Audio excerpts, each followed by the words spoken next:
Au sort de la grande étude menée par 60 millions de consommateurs, on vous le disait en titre, vapoter n'est pas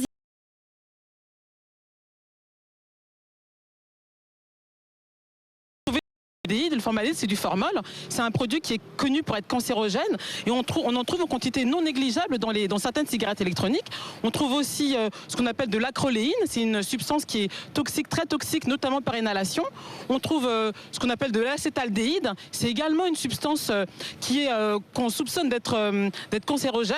On trouve aussi des métaux lourds. Donc, comme vous le disiez, effectivement, on se rend compte que dans ces cigarettes électroniques, dans les vapeurs de ces cigarettes électroniques, il y a des substances qui sont vraiment pas recommandables. Et ça, on le soupçonnait pas vraiment jusqu'à maintenant. La cigarette normale, entre guillemets, reste beaucoup plus dangereuse. Ce que vous voulez, c'est qu'on encadre davantage, notamment que les étiquettes aussi soient plus précises sur les risques qu'on court.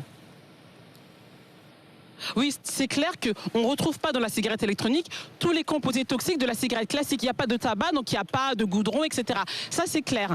Pour autant, elle n'est pas inoffensive. Effectivement, on a aussi constaté que les étiquetages étaient souvent fantaisistes. La composition n'est pas toujours indiquée.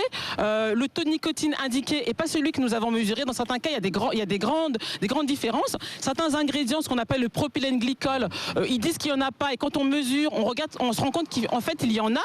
Donc, il y a vraiment un problème d'encadrement parce que les gens ne peuvent pas se fier à ce qui est indiqué sur les étiquettes et ça c'est quand même un problème. L'actualité à l'étranger, la Syrie, 5 jours après le bombardement.